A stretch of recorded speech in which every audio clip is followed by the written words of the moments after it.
हाँ तो नमस्कार बच्चों। चलिए इस वीडियो में हम लोग पढ़ने वाले हैं कक्षा 10 के प्रश्नावली 2.2 के परिचय के बारे में। अर्थात प्रश्नावली 2.2 में जो प्रश्न दिए गए हैं उनको कैसे बनाएंगे, उनको बनाने के लिए क्या नियम है, क्या तरीका है, सबसे पहले उसी को पढ़ेंगे। इसके बाद प्रश्नावली 2.2 के क्वेश्चन बनाएंगे। तो चलिए ध्यान दीजिए। देखिए, पहले हम लोग पढ़ेंगे रैखिक बहुपद के बारे में। यदि आप इस बहुपद के पार्ट 1 वाला वीडियो नहीं देखे हैं तो जाकर देखिए, क्योंकि उस वीडियो में हम रैखिक बहुपद, द्विघात बहुपद, त्रिघात बहुपद क्या होते हैं सबके बारे में बात कर चुके हैं।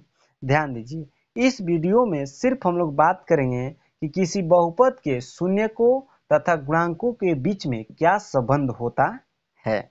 तो चलिए ध्यान दीजिए। देखिए, सबसे पहले यहाँ पर हम मान ले रहे हैं, माना px बराबर ax प्लस बी, जहाँ a जो है नॉट इक्वल टू 0 होता है। एक रैखिक बहुपद है, एक रैखिक बहुपद है। ध्यान दीजिए, यानी कि ये वाला जो रूप माने हैं किसका क्या होता है, तो रैखिक बहुपद होता है। आप लोग याद रखिएगा, रैखिक बहुपद का यही सामान्य रूप होता है। और यहाँ पर a का मान 0 नहीं होना चाहिए, क्योंकि यहाँ पर a का मान 0 कर देंगे तो टोटल ये जो पद है गायब हो जाएगा, टोटल क्या हो जाएगा, 0 हो जाएगा, जबकि कथन क्या हो जाएगा, असत्य हो जाएगा। इसलिए यहाँ पर लिखा गया है a is not equal to 0। अब ध्यान दीजिए, यहाँ पर आगे लिखेंगे जिसका शून्यक जिसका शून्यक अल्फा है। अब ध्यान दीजिए, रैखिक बहुपद के शून्यकों की संख्या एक होती है। तो एक बात आप लोग याद रखिएगा, शून्यक हम जब भी लेंगे अल्फा लेंगे, बीटा लेंगे, गामा लेंगे। इसको क्या बोलेंगे, अल्फा, इसको बीटा, इसको गामा बोलेंगे। देखिए यहाँ पर दिखाई नहीं दे रहा होगा आप लोग को, यहाँ पर थोड़ा लिख दे रहे हैं। देखिए यहाँ पर अल्फा, बीटा और यहाँ पर गामा। इसका नाम है अल्फा, इसका नाम है बीटा और इसका नाम है गामा। तो रैखिक बहुपद के शून्यकों की संख्या एक होती है, इसलिए यहाँ पर क्या मान लिया हम कि शून्य क्या है, अल्फा है। अब ध्यान दीजिए, क्या संबंध होता है शून्यक और गुणांक के बीच, किसमें, तो रैखिक बहुपद में।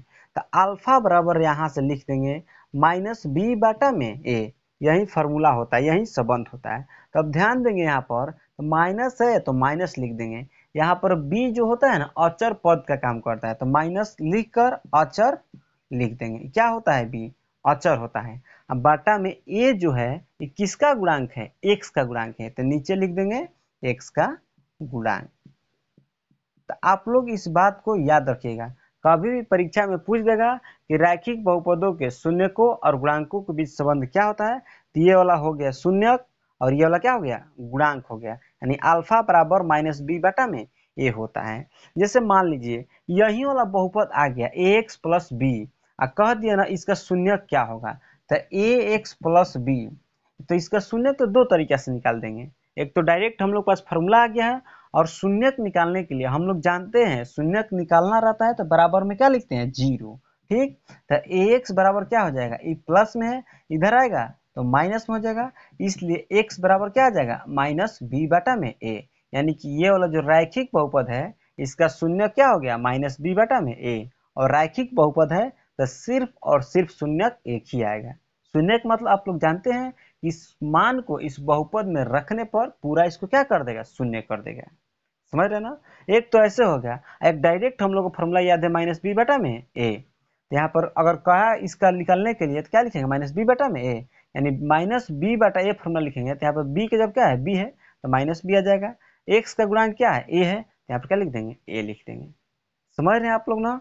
जैसे मान लीजिए यहाँ पर दे देगा 2x प्लस 3, 2x प्लस 3 रैखिक बहुपद है, इसका शून्यक निकालने के लिए कह दिया जाएगा।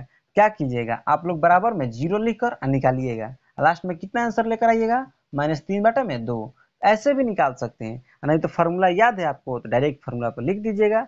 बी के जवाब क्या दिया है, 3, तो 3 लिख देंगे। अब फॉर्मूला में क्या होता है, माइनस, तो यहाँ पर माइनस लगा देंगे।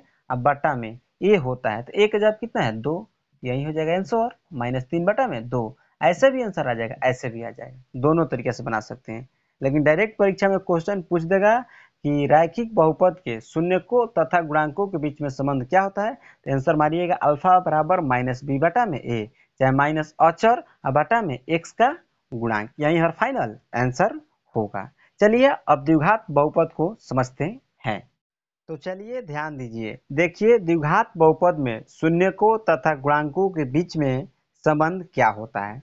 देखिए यहाँ पर भी मानेंगे, माना द्विघात बहुपद मान लेंगे, माना px बराबर ax² plus bx plus c, जहाँ a का मान नॉट इक्वल टू 0 होना चाहिए। बार बार आप लोग समझा रहे हैं, यदि मान लीजिए यहाँ पर a का मान हम 0 रख देंगे तो ये पूरा पद क्या हो जाएगा, शून्य हो जाएगा, और ये किसका रूप बच जाएगा, रैखिक बहुपद के। समझ रहे आप लोग ना, इसलिए यहाँ पर शर्त रख दिया गया कि a का मान 0 नहीं होना चाहिए। एक द्विघात बहुपद है, एक द्विघात बहुपद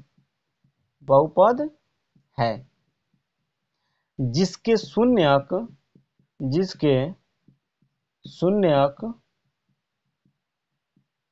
अल्फा तथा बीटा है।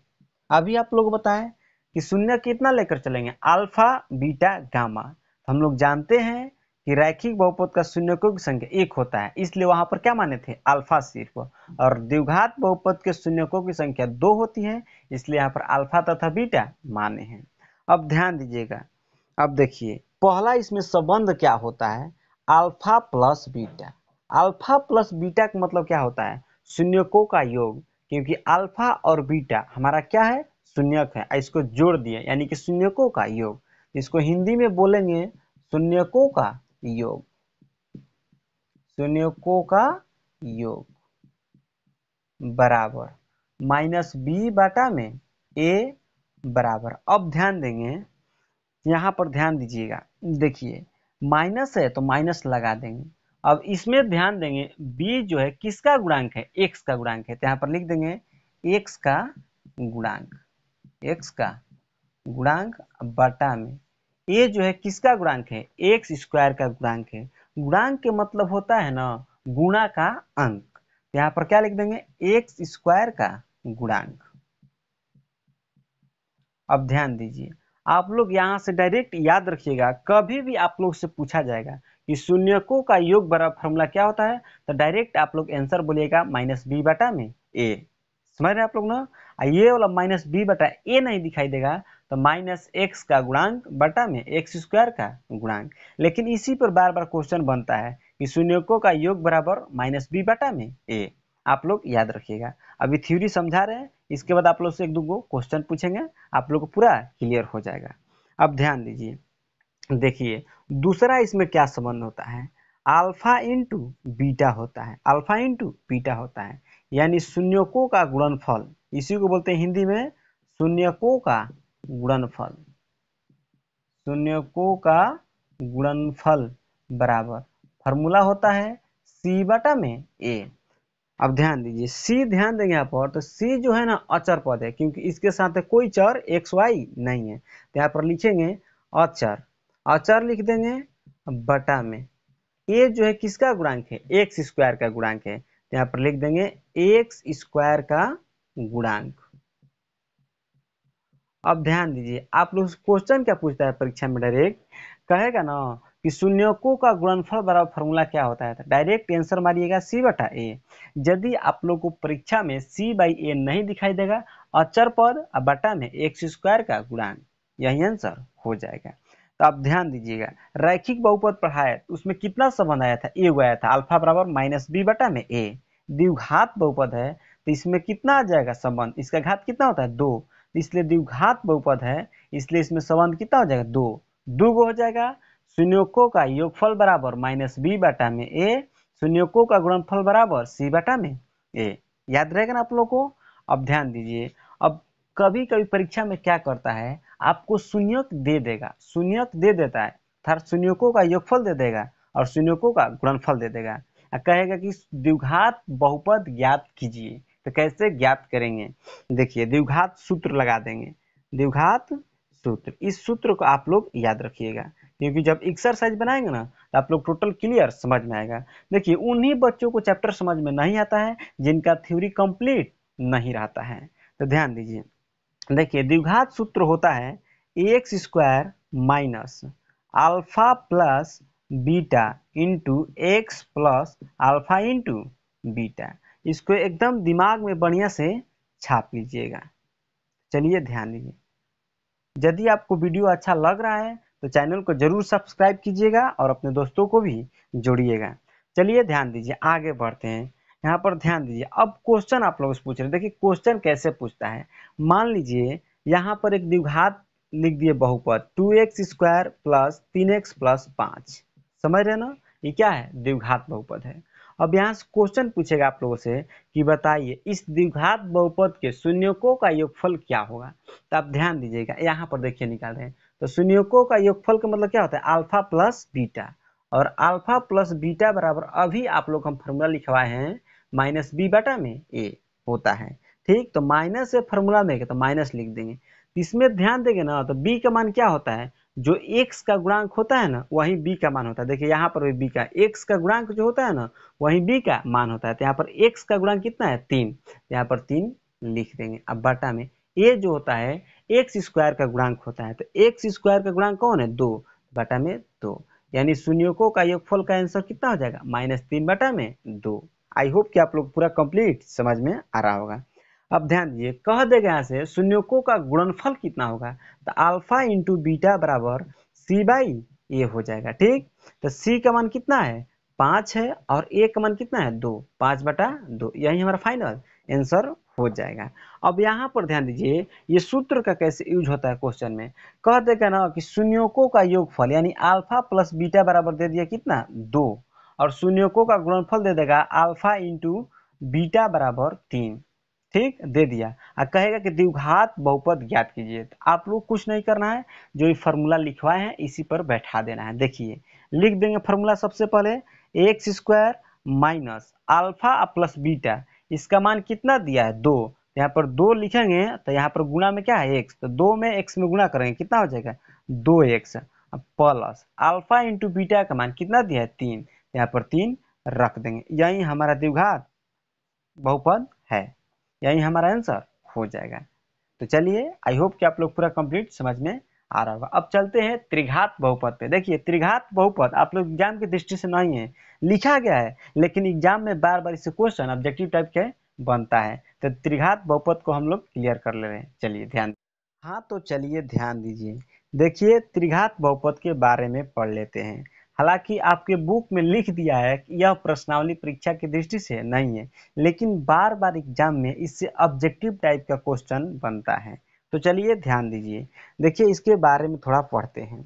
देखिए सबसे पहले इसको मान लेंगे, माना एक त्रिघात बहुपद ले लेंगे। माना पी एक्स बराबर, पी से होता है पोलिनोमियल और एक्स मतलब क्या होता है? चर, यानी एक्स चर में बहुपद लिखेंगे।